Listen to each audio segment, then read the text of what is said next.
What's up, y'all? Today we are doing a low fade. We're gonna do a low shadow fade today and a little bit of a skin taper and then just trim the curly top. First off, in my process, I'm just gonna start out by sectioning his hair. He has a lot of hair on top, so I'm just gonna make sure my sectioning is clean on the sides. I'm going to comb up, and then when I start to see the line there, I will start to section out the pieces that are falling down as I comb the hair upward. And once I see my parting is straight, I'm gonna go ahead and clip and secure. I was actually just on a vacation, a guy's trip to Tampa, wanted to make it the tax write-off. And so I started messaging barbers on Instagram. I got in touch with a guy named Mofadetastic.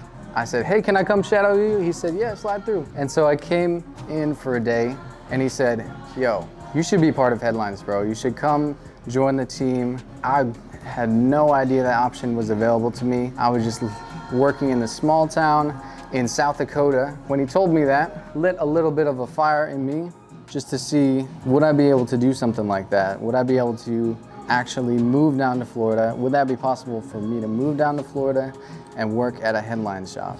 And so I took another trip down there, shadowed at another Headlines location, and then eventually got in touch with the leadership there. They ended up being able to build out a station for me at a Headlines location. I found out about this a month before my lease ended, and so I very quickly found an apartment, packed up my car, got all my stuff in my car, got rid of everything else, and just came down here. All right, y'all, so I'm gonna be starting out with my debulking process. I'm gonna use my number 3 guard open. I'm just taking it straight up to the bulk on the parietal ridge here.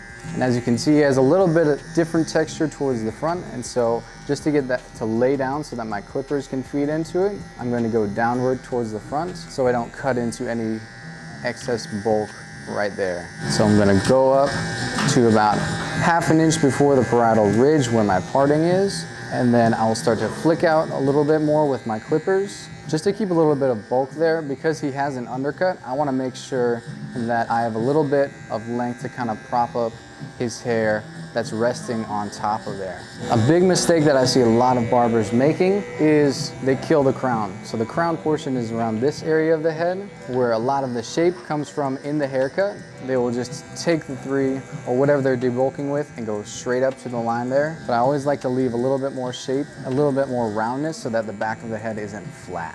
Now, same steps on this side, just feeding the hair into the clipper with my comb here, keeping my partings clean. And on the back here, his natural head shape, his nape, kind of slopes outward like this. And so I want to really follow that direction so I can preserve a little bit more bulk right here towards the crown area.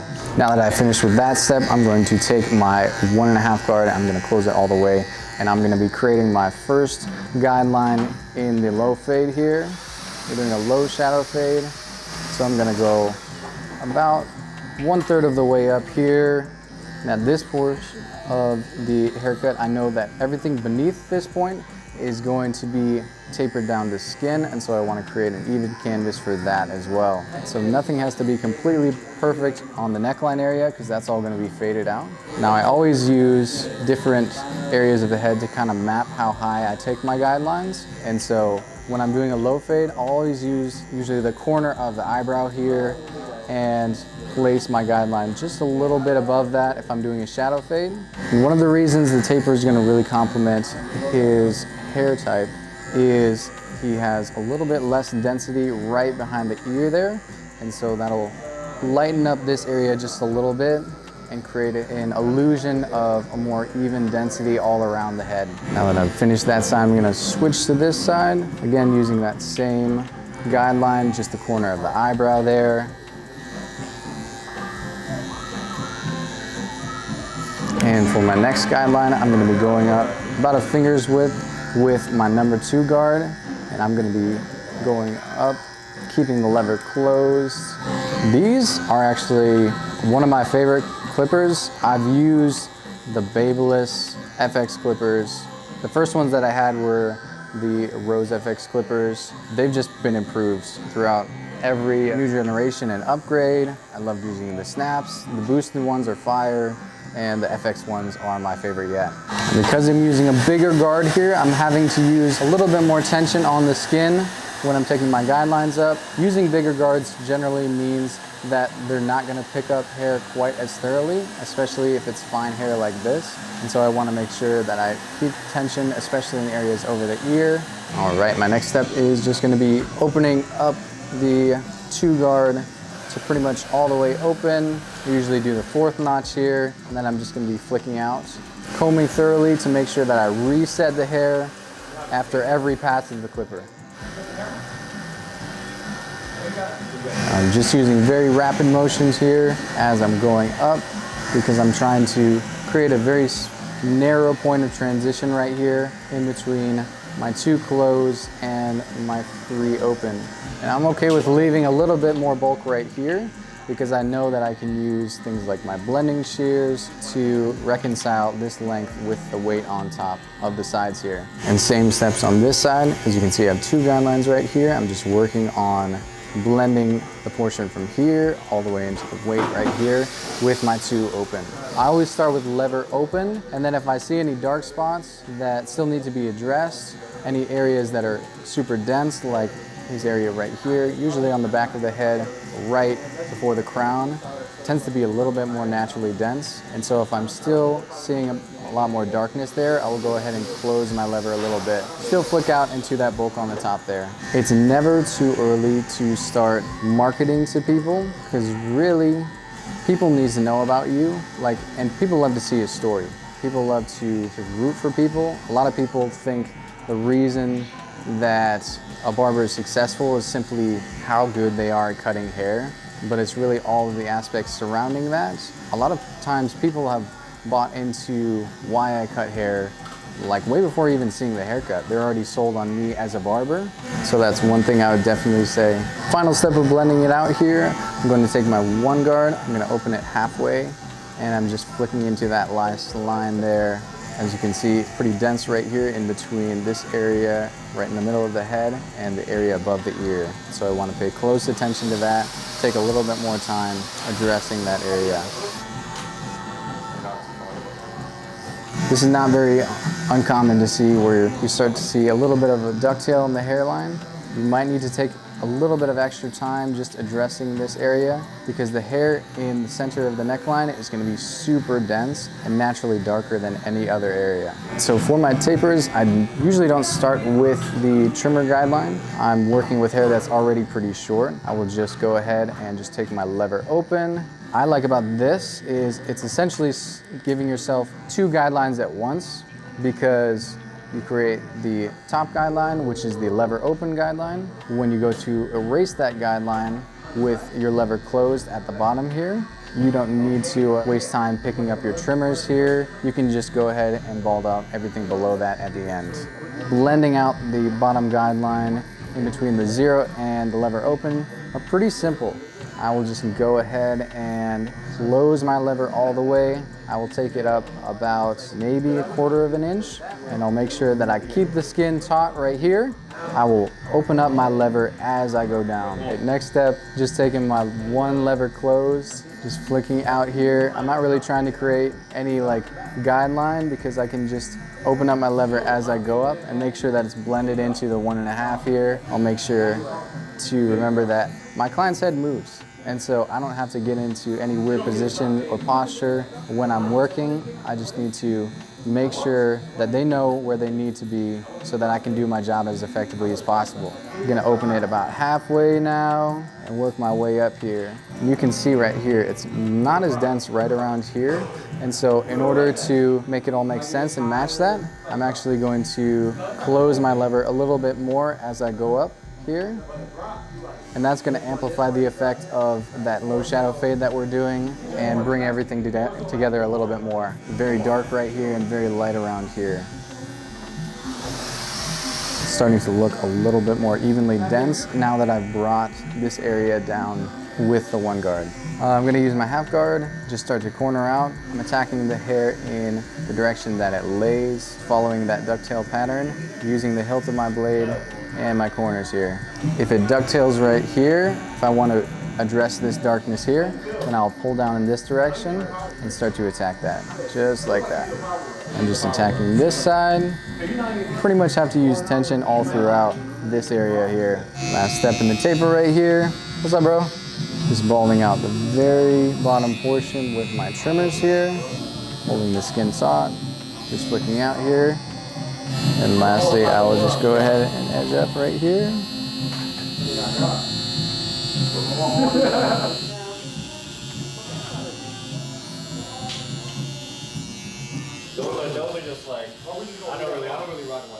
One mistake I made starting out as a barber would be focusing on the haircut instead of focusing on the client. When I was starting out, I actually worked in a black barber shop, and I was really insecure because I was a white kid. And so I thought I just needed to prove myself just by getting better at cutting hair. But really, that wasn't the secret to getting myself more clients. Focus on just building relationships with the client over actually just like being silent the whole haircut. Just like in monk mode the whole time, I would actually try to form a relationship, and my clientele grew because of it. Here on the bottom there, and just gradually make my way up. Now I'm going to focus on the corner here, starting out. I line it up at the highest natural point. I'll see the natural arch there. And once I start right here, I've established my bottom line. I'll go ahead and just connect those two. So my last step in just blending out the sides is going to be just combing all of this down, getting all this hair that's kind of sticking up right here. And I can start to see the weight line that's a little bit more pronounced here. And I'll just go ahead and attack it using my shears and my comb. So I'll just start to lift up the hair. I'll keep my steel blade of my shear parallel to the spine of the comb right here, and scoop out with my comb like so, and then just go in a straight line outward. And that way I don't ever cut into the length right here, I simply blend up to it. Now the reason that I use shear over comb, and I think it's so vital for detailing, is that it helps you keep a lot of bulk and a lot more roundness to your shape. If I want more of a square shape, then I'm gonna go ahead and use clipper over comb. Now I'm gonna go ahead and start trimming the top here. I'm gonna use my wider tooth comb here and just start to saturate the hair as evenly as possible. I always recommend that clients wash their hair before they come in, especially if you use product. So I try to use the least amount of elevation as possible because I want to make sure that I don't create any choppiness or any layering by holding up the hair too much. So I'll hold it down against the head and then just trim the length that overhangs here. Same with the back here. Right now it kind of dips right here, and so I want to make sure it falls evenly throughout. As you can see, it's hanging down a little bit lower on this side, and so I'm going to have to cut a little bit more off of here. Then I'm just going to connect both sides with the back here. And so we are looking at the front now. And it wouldn't be a good idea to project all of this hair down with my comb because it is not as curly in the center as it is on these two portions of the head. So I want to use very light tension here, just combing out the very bottom.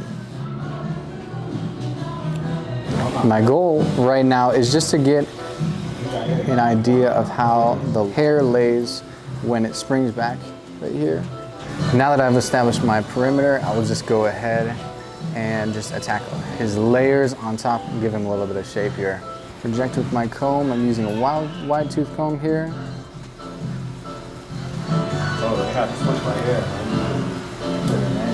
Then I will take this section and then carry it all the way into the front here.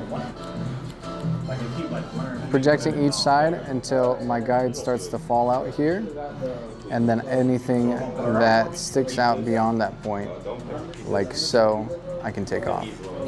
And as I go towards the front here, I'm going to use sections that are in between like a 1/2 inch and 3/4 inch, just to keep myself a little bit more on the organized side. I see my guide here, I see what sticks out, and I take everything above that point out. This technique is gonna help you be a lot more measured and precise in shear cutting, regardless of what texture you cut. Lastly, I'm just gonna use a little bit of sea salt spray just to enhance the texture that he has going on naturally. And then I'm going to use my Babyliss blow dryer with the diffuser attachment, and I'm gonna use it on low speed and low heat. And I'm gonna start where the hair falls. I'm gonna scoop it up. I'm gonna hold it against the head for a couple seconds, and then I will use my cold shot to freeze the hair in place. You can see right here the difference in between just hair that's wet and hair that's diffused. There's a lot more natural texture going on. It's important to wait no longer than about 5 seconds. Now my last step is just gonna be starting at the top of the head and just scrunching all the way back here. Using my cold shot now. So as you can see, we enhanced his natural texture a lot just by using the diffuser and a little bit of texture products. And then we are just going to go ahead and address any overhanging pieces of hair right here, just using our shears and freehanding. So as you can see, we still have a few curls that are still overhanging right here. And so I'm just going to cut it piece by piece. Any pieces that are a little bit straighter and are not laying down and are overhanging a little bit more, I'm gonna go ahead and take those out. So guys, we're finished up. We did a nice little trim on top, enhanced his natural texture, made sure his curls were laying right, did a nice little low fade with that 1.5, a nice little taper in the back. You guys can find me on Instagram at @the_GramD and on YouTube at GEasyFades. Thank you guys for watching. We'll see you next time.